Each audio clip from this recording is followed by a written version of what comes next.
میں کیسے کہوں کہ میں نے اپنے رب سے مانگا اور اس نے مجھے محروم رکھا۔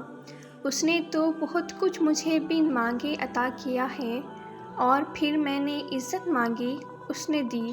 میں نے رزق مانگا، اس نے دیا۔ میں نے نعمتیں مانگی، اس نے دیے۔ میں نے کامیابی مانگی، اس نے دی۔ میں نے سکون مانگا، اس نے دیا۔ میں نے پریشانیوں سے نجات چاہی، اس نے نجات دلا دی۔ اور سب سے بڑھ کر میں نے اس کا راستہ مانگا، اس نے عطا کر دیا۔ تو کیسے کہہ دوں کہ میں تنہا ہوں، جب میرا رب ہر لمحے میرے ساتھ ہے۔ میری کوئی دعائیں رائگاں نہیں گئی، جا سکتی ہی نہیں، کیونکہ میرے رب کی صفت ہی نوازنا ہے۔ وہ مجھے خالی ہاتھ کیسے لوٹا سکتا ہے؟